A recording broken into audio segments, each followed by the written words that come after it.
Hey, Mr.Affolter. Hey, I had a question for you. Sure.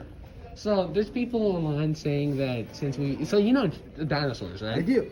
Right, you teach it, right? Yeah. So I got a question. So people online are saying that since we've never found like an actual skeleton, like the full skeleton at least of a dinosaur, that it could very well be a dragon.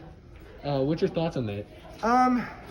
I would say that it is. We definitely have some dinosaurs that we have complete skeletons of. Not every dinosaur for sure, but a good number of them we have pretty much the full thing. We have pretty much everything that they have. To say that they would be a dragon would be quite a stretch, and would say that, like, you know, the wing part would just never preserve, which is weird. Why would the toes preserve, and they even have like dinosaur skin, and they have dinosaur feathers and all that? Like, why would those things preserve but not the wings? Every single time the wings never preserve. I do want to say too that there are some people that claim that fossils have been inspirations for a lot of myths. And like the most famous one would be like the skull of like a woolly mammoth.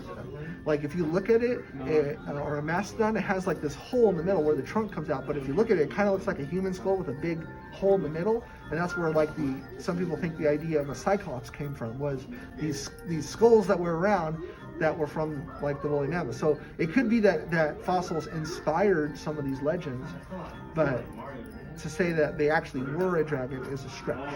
Another argument I hear is that it's that the arms are kind of built like chicken wings. You know how, like they yeah, it also depends if you're talking about a dragon or a wyvern, because you know technically a dragon has like 4 legs in the arms, and I think a wyvern has just the 2 legs, and the front arms are turned into wings, right?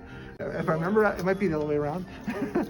so yeah, I thought it was interesting that, because you don't hear people calling pterodactyls, you know, you don't hear them calling those dragons, which they were able to fly, you know. Right. But those look closer to dragons than anything else. Yeah. And they seem to be keen on that T-Rex, since we haven't found the full skeleton of it. See, I would say T-Rex is not a good example, because we do not have a 100% T-Rex, but we have a lot of T-Rexes, and we have all the bones of T-Rex in enough individuals that we know basically what every bone was like. So I actually went to see Sue, which is the most famous and most complete T-Rex that's ever been found, and it's in the Field Museum in Chicago. I saw it this past summer, and it's like 93% complete, and the only thing that's missing is like a couple of little bones.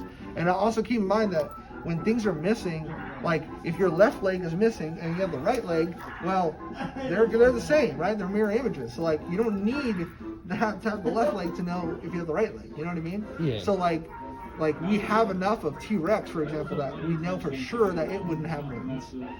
There are some other dinosaurs that are a lot more incomplete, but T-Rex is not a great example, I would say. So people are saying that, I would say they are really stretching. Yeah. All right. Well, thanks for your input. Anytime.